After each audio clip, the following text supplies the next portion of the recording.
السلام عليكم ورحمة الله وبركاته. بسم الله الرحمن الرحيم. نن به مونږ چې هغه جیم لیکو.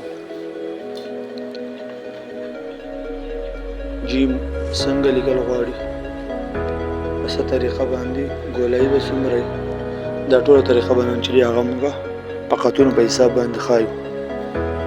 صحیح ده جی. بس جیم مونږ ولیکو، دا نقطه ولګېده په منځ باندې بلکل په سینټر باندې. اوس د ګولایي د یو سر نه واله د بل سره پورې، مطلب د جیم د سر سره چې لاندې سیده لکیر راشي، په دقه ځای باندې چې کوم د جیم خېټه ده د هغې نه واله د اخري لکۍ پورې دا فاصله به 3.5 خطي، 3 پوره او 1 نیم، او دا خط به د جیم د نوک نه واله او د جیم د ګردن په منځ کې دا فاصله به ادا خطي، دا نوک به هم ادا خطي، کوم د جیم د سر نه چې کوم ځای نه چې سټارټ اخیستی کېږي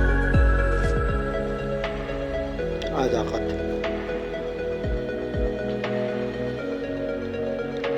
د جیم بره سر چې دی دا به 2 خطي،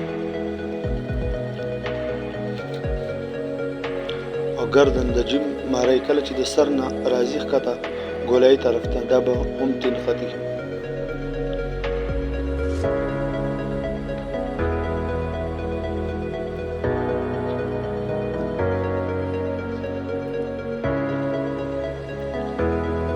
بلکل د منځ د نقطې نه واله او د لاندې لوښه پورې دا به 2 خطي.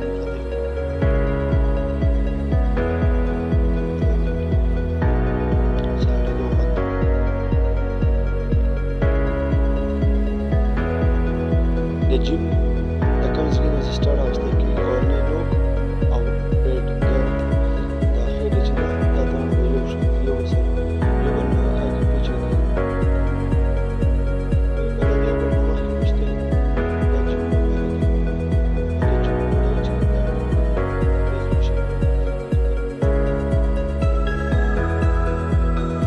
لایک سبسکرایب ضرور